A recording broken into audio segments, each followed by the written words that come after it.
Nobel Peace Prize laureate and former US Secretary of State Henry Kissinger was renowned for his extraordinary skill in conducting complex negotiations.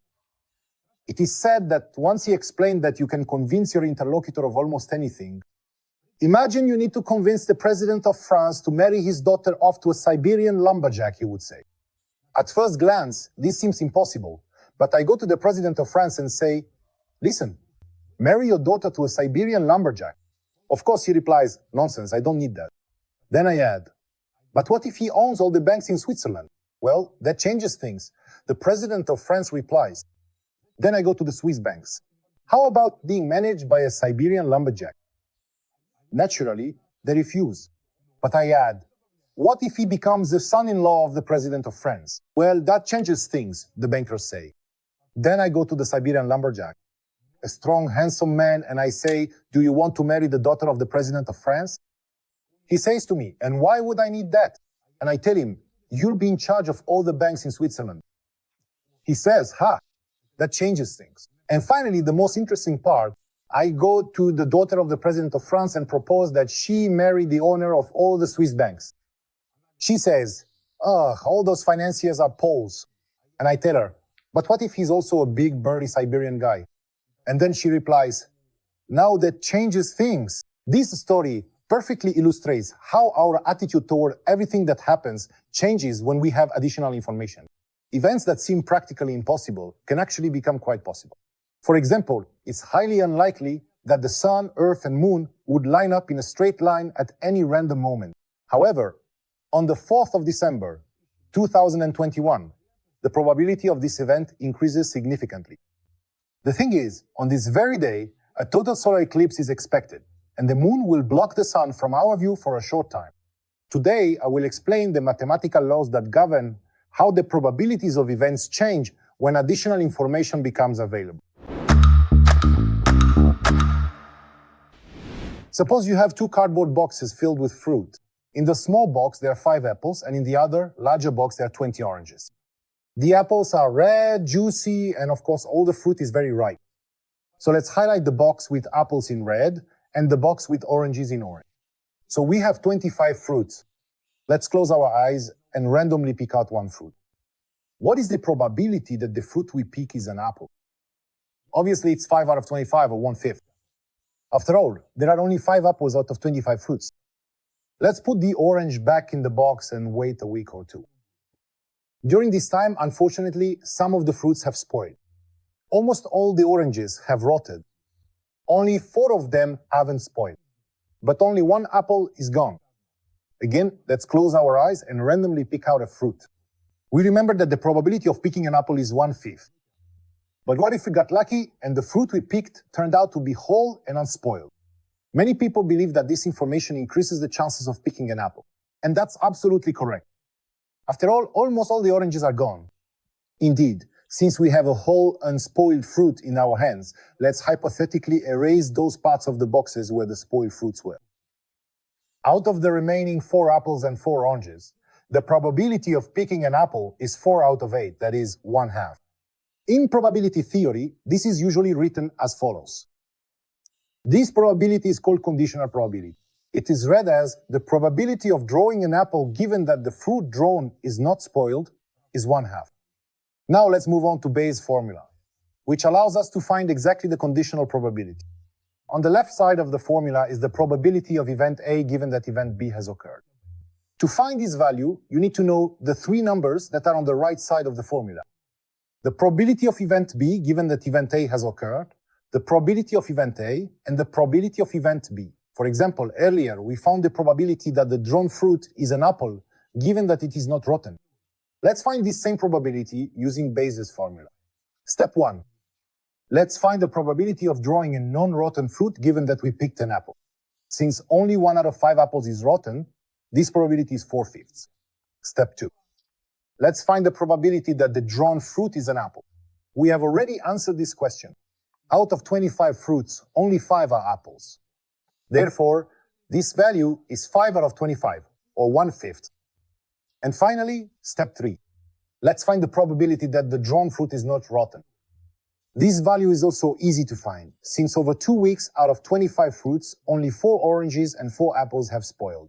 Therefore, the probability of drawing a non-rotten fruit is 8 out of 25. All that's left is to substitute all the values we found into Bayes' formula. We find that the probability of drawing an apple, given that the fruit drawn is not rotten, as expected, turns out to be 1/2.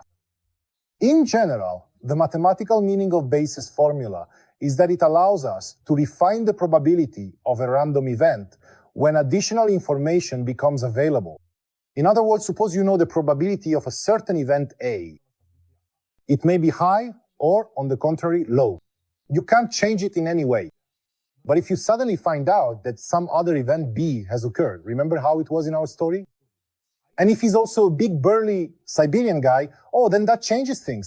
And the probability of the original event A changes, and Bayes' formula allows you to calculate it. Let's look at a few more examples. One of the important areas where Bayes' formula is applied is medicine. Suppose you're anxious and worried. Did you catch COVID? While waiting in line for your PCR test, you have time to think and apply some math. From the news, you know that only 1% of the population in the country has coronavirus. Well, at this moment, those are exactly your chances of being sick. And now the test is done, and the result, unfortunately, is positive. That's what they say when the test shows the presence of the virus. If the test were 100% reliable, then upon receiving such news, you wouldn't need math to understand you'd just be very unlucky. But in real life, test accuracy is rarely that high, which means a positive test doesn't guarantee the presence of the virus. As I like to say, in theory and practice are the same, but in practice they're not. Let's suppose our test, while very reliable, is still not 100% accurate. Let's say its accuracy is 99%, which is a very good test. In other words, out of 100 people with a virus, 99 will get a positive test result. And among the tests of 100 healthy people, 99 will come back negative. The question is, if your test is positive, should you immediately panic? Or what is the probability that you actually have the virus? Most people, and by the way, many doctors among them, believe that the probability is about 99%. After all, the test is super reliable. But the correct answer is far from that. And this is where Bayes' theorem comes into full force. Let's find the values that appear on the right side of the formula. Step 1. The probability that the test is positive, given that the person has the virus, is known to us, and that's 99% of reliability of the test. Step 2. The probability that a randomly selected person has COVID is also known to use its 1%. And the third step is to find the probability that a randomly selected person will test positive. This step is a bit more complicated and requires some calculations. We know that out of n people in the entire country, only 1% have the virus. So among them, there will be 0.99 n positive tests. Let's add to them the positive tests from those who are actually healthy. There will also be 0.99 n of those. Now we know how many people will test positive for the virus, and we can find the probability. All that's left is to use Bayes' formula. Let's substitute the values we found. Holy shit! It turns out that the probability you actually have COVID, despite your super accurate test and its positive result, is only 50%. How can that be? Why is the answer so counterintuitive? Let's figure it out. Let's imagine the entire country's population on a schematic diagram like this. Remember, we have 1% sick and 99% healthy. Look, the picture is almost exactly the same as with our fruit in the boxes. Next, 99% of sick people will test positive, and among the healthy, only 1% will. Let's separate these people with positive tests into two distinct groups, as shown in the illustration. Notice that both groups contain the same number of people.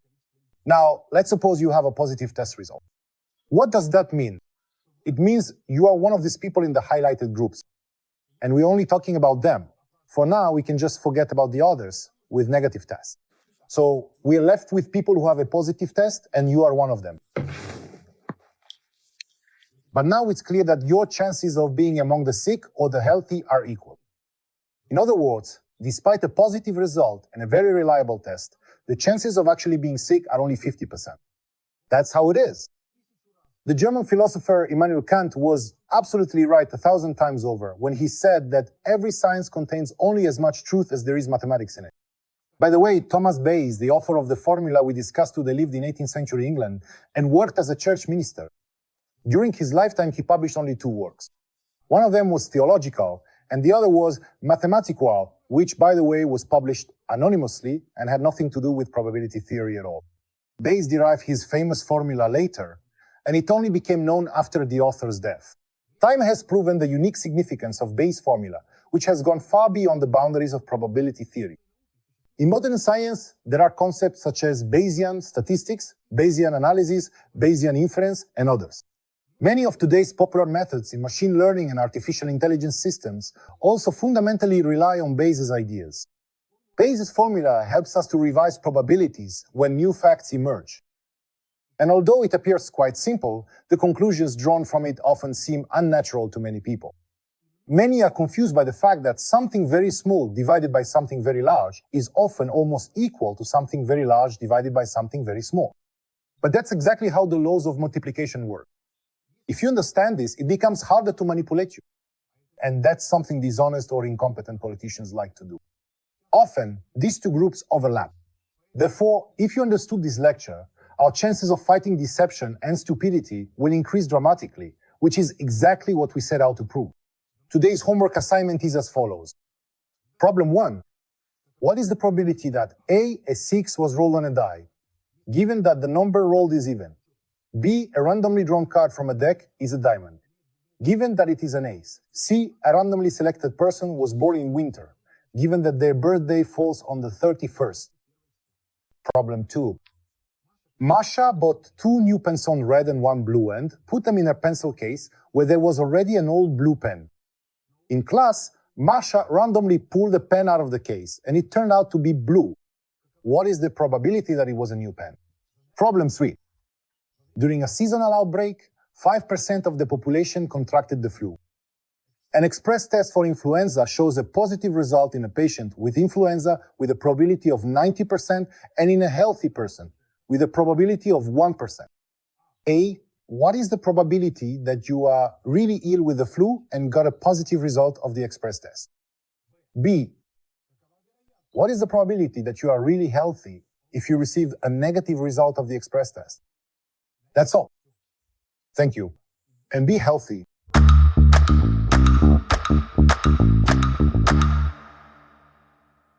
We need to make sure the flag is visible. Are we writing this down? The author of the formula we discussed today lived in the positive Li, negative damn. Rejected again. This paragraph is just impenetrable. All right, here you go. That's all. What's wrong now? That's it, we're done filming.